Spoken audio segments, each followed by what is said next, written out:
Cowboy State Daily show with Jake Tuesday. Forget everything you knew about Wyatt Earp. We're going to rewrite history.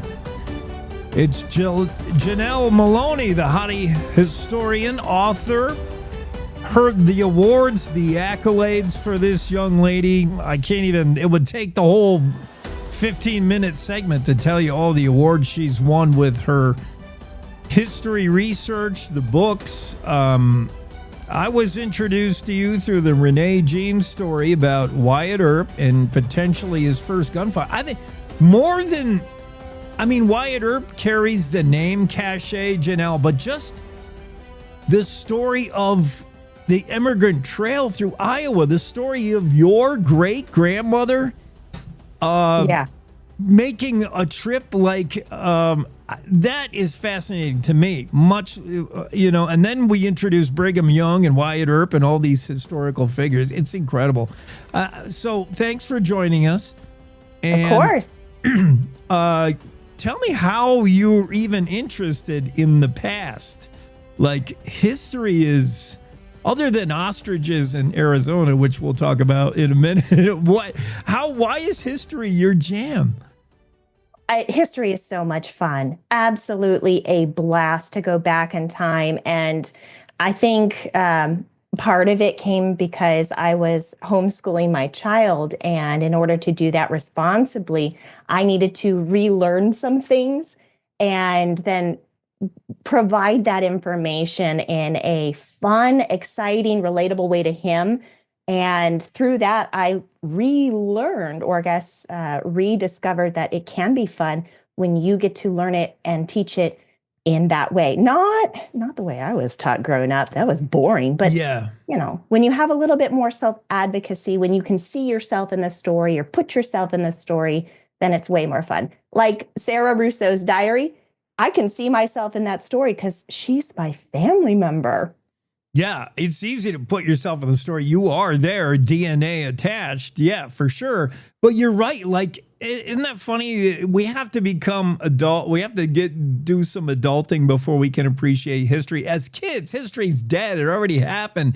It's just facts, figures, dates you got to memorize. You need a teacher who can inspire you to like bring history alive. So you do that in these books. You do that in your writing. Suddenly, history comes alive. So tell me about Sarah Rousseau, family, and tell me about, in particular, why we owe Sarah so much, because she journaled. Diaries are key because we see in just a short 100 years, things get wonky with history, depending on who's writing it down. Diaries are a trusted source to go find, to research about what really happened.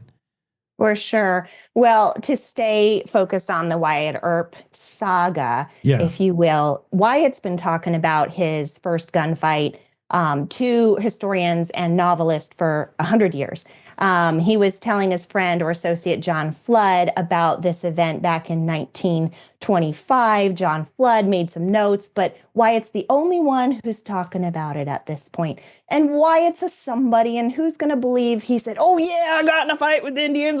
It's one of those campfire stories. And then Stuart Lake wrote a manuscript about that in 1931. And again, we're talking about Wyatt said he did all this stuff. Then in 1954, one of the wagon train descendants got a hold of the diary that was with one of my cousins at the time, made a copy, typed up the best transcript they could, and finally passed that out. So these guys are talking about it, just all Wyatt said. Finally, Glen Boyer, who has been discredited along with Stuart Lake because they're quoting and re-quoting without source documents. But Glen Boyer finally got a hold of the transcription of the diary. And now the transcription has errors, but he was able to put some of the facts together and say, hey, actually what Wyatt said, Sarah said happened from the day of. So that diary was able to corroborate that information. Granted, he made some wrong conclusions, but over time we got closer and closer to the truth and confirming it by using those source documents. So thank goodness My cousin was able to get the diary to me, and I made a correct transcription, which is now available to everyone who wants to know the real deal.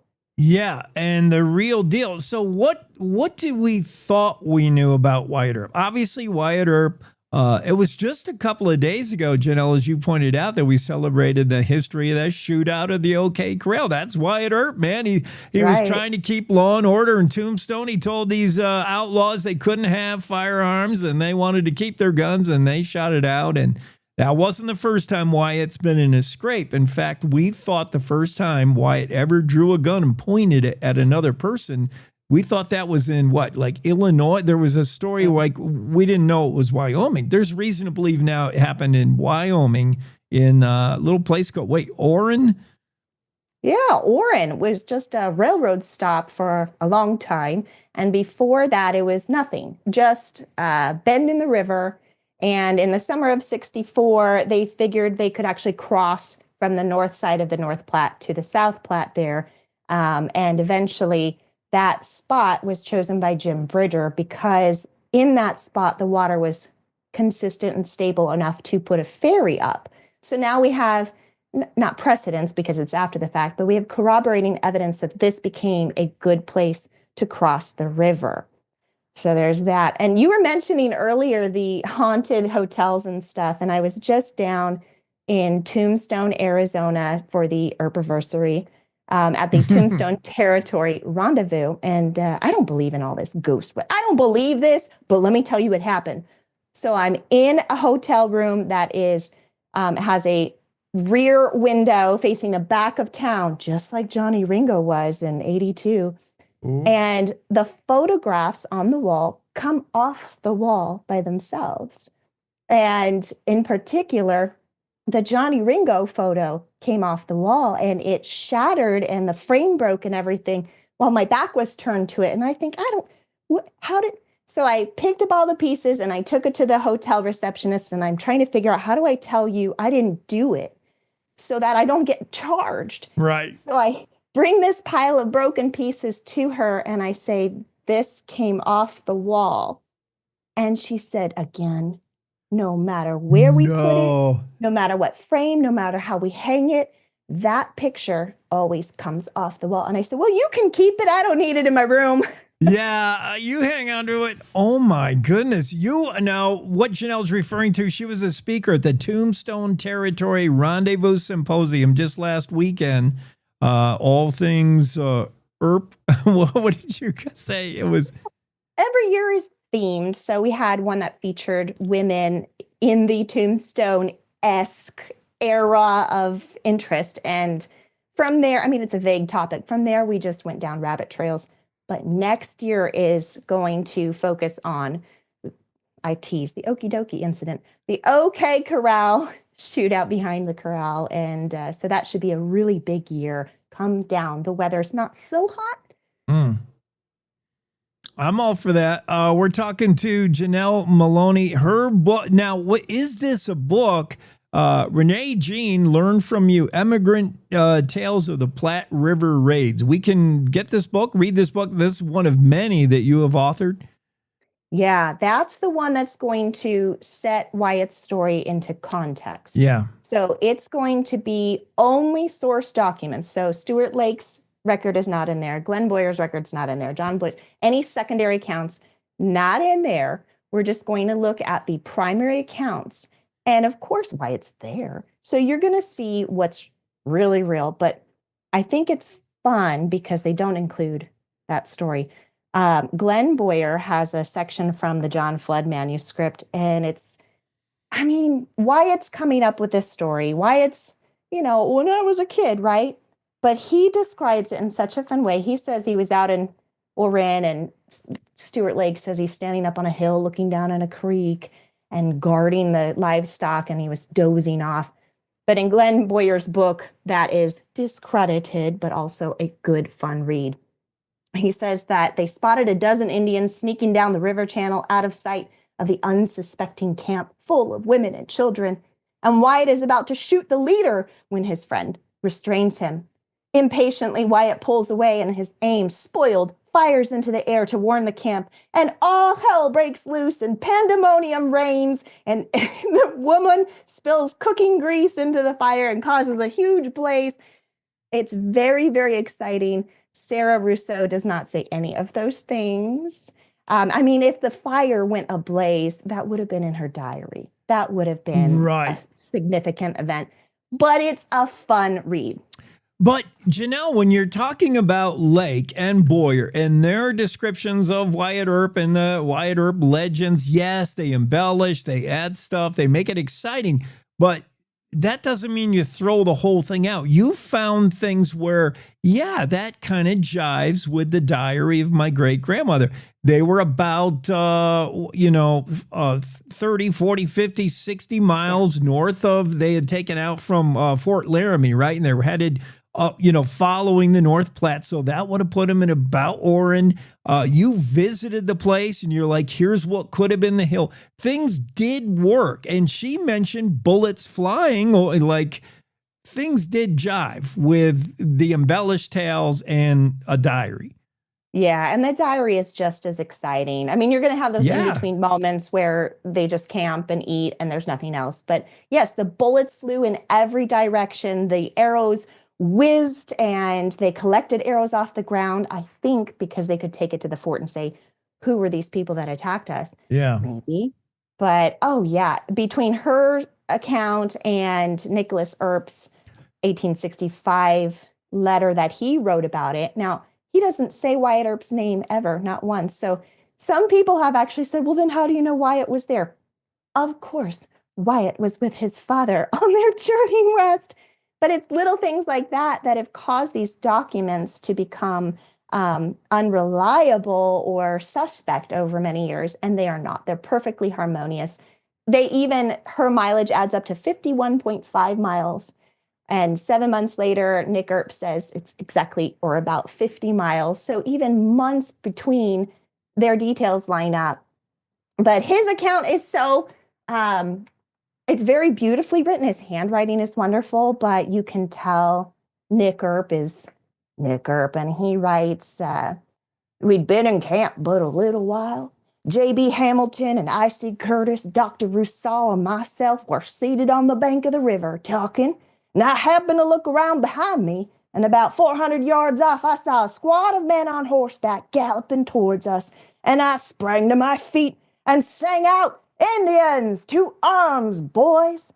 I mean, you just get completely absorbed in this stuff. If it isn't fun, what are you doing? You're teaching it wrong. That's right. Nick is the patriarch of the Earp family. His kids, Virgil, Wyatt, and Morgan, in that order, birth order.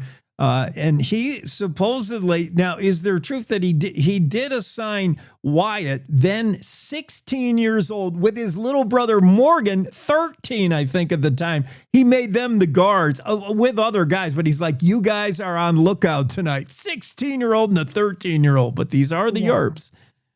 And for a while, Wyatt and his brother were helping to provide pest control at a family farm in Iowa. So they had honed in a little bit of their shooting skills. But Wyatt later is well known to be a bit of a crack shot. But in this event, he says, well, I aimed and I shot, but my rifle range was out, and he didn't hit anyone or cause any harm. But he did, according to another family descendant from the wagon train, he did get a buffalo at one point, and he fed about 100 people with that. Yeah, so we know things to be true. This, what we're talking about, this incident in Orin, Wyoming, this is 1864. So north of Fort Laramie, as you move towards Bozeman, that was the Indian Wars, and that was the time, 1860s, 70s. You were likely to encounter hostility for whatever reason, probably because we killed all the buffalo for the Indians.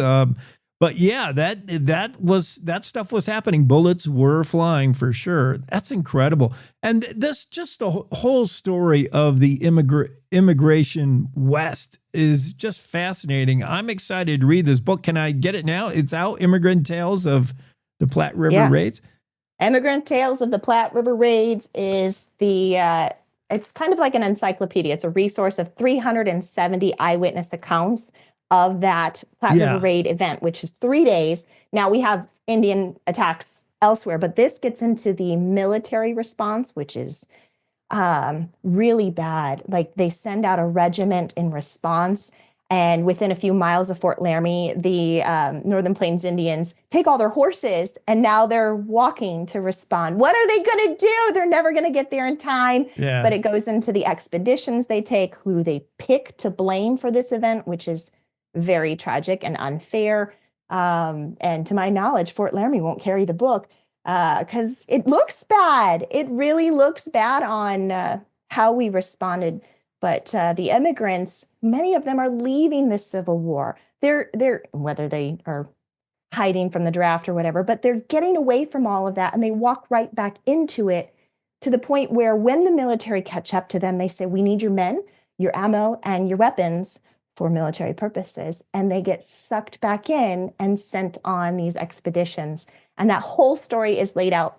The 1864 Diary of Sarah Rousseau is available, but if you really want the Wyatt Earp event, I recommend the Wild West History Association journal, where I put in the Wyatt Earp said that he did these things into and tuck them in between those source records, so you can kind of get the best version of what is possibly happened that has been corroborated. If it's not been corroborated, you're not going to see it. Yeah.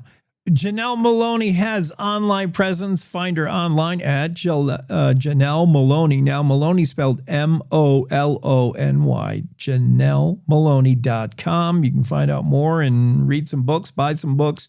Janelle, a couple more things. I love when I'm reading old history, I would rather see the firsthand account, not a secondhand. I don't want Lake. I don't want, stuff that's about. I want people who, because I love to hear and read the way they wrote back then. It's just so authentic, right? You know, you're getting the real deal.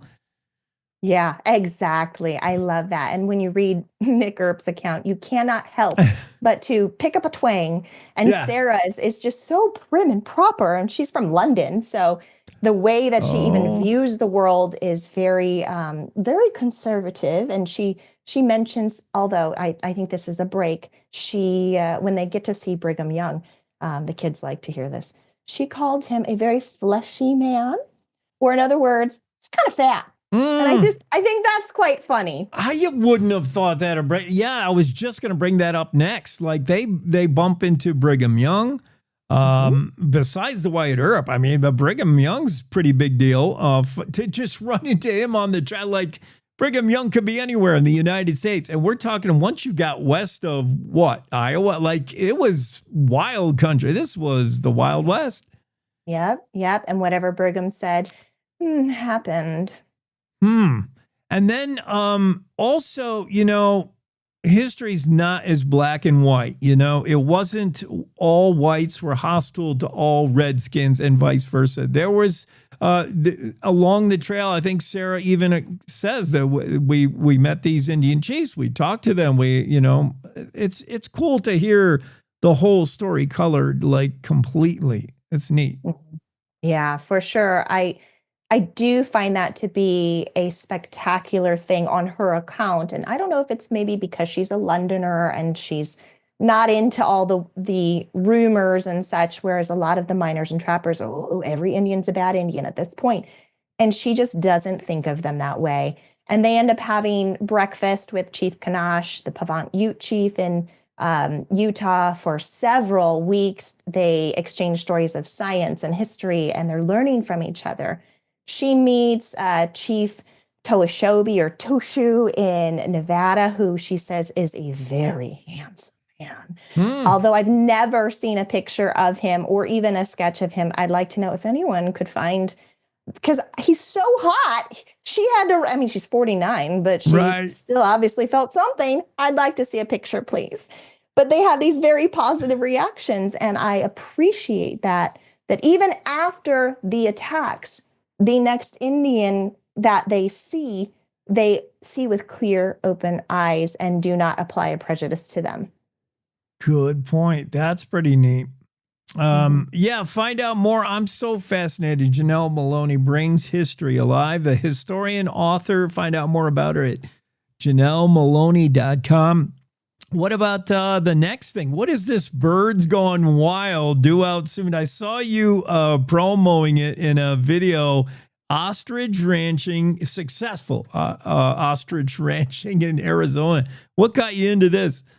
Well, it's family history again. Once I got into the Rousseaus, I learned that Sarah's niece and nephew ended up being pioneers in Arizona territory.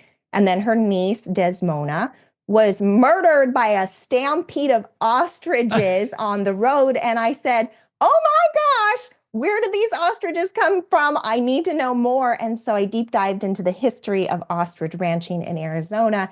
And it is fascinating. They are the most incredible, fascinating creatures on planet Earth, not just for what happened in the past, but because of what is currently being looked at in the scientific realm now. And that'll all come out in Birds Gone Wild January. I think we're on task. All right. Well, that'll be a long way, but it's worth it. Yeah. I mean, Janelle, I think you're my spirit animal because when I hear things that make me go, wait, what? Trampled by ostrich, I don't just stop there. That's where it starts. Then you dig in and you have to know the story and tell the story. That's so cool. Well, I appreciate it. Thanks for spending time with us today. And let's sell some books. Let's find out more about history. Have a great day. Janelle Molony, that's the Hottie historian. And you can find her work at janellemolony.com. Lots of books. And Renee Jean found her out to learn more about the Wyatt Earp story. And the first shots fired by Wyatt Earp certainly weren't at the OK Corral. They weren't in Illinois. They might have been in Orin, Wyoming when he was shooting at Indians, or maybe 16-year-old Wyatt Earp. That is fascinating. We got to take a quick break. I'll be right back with more. We'll take a run for the finish line of the Cowboy State Daily Show.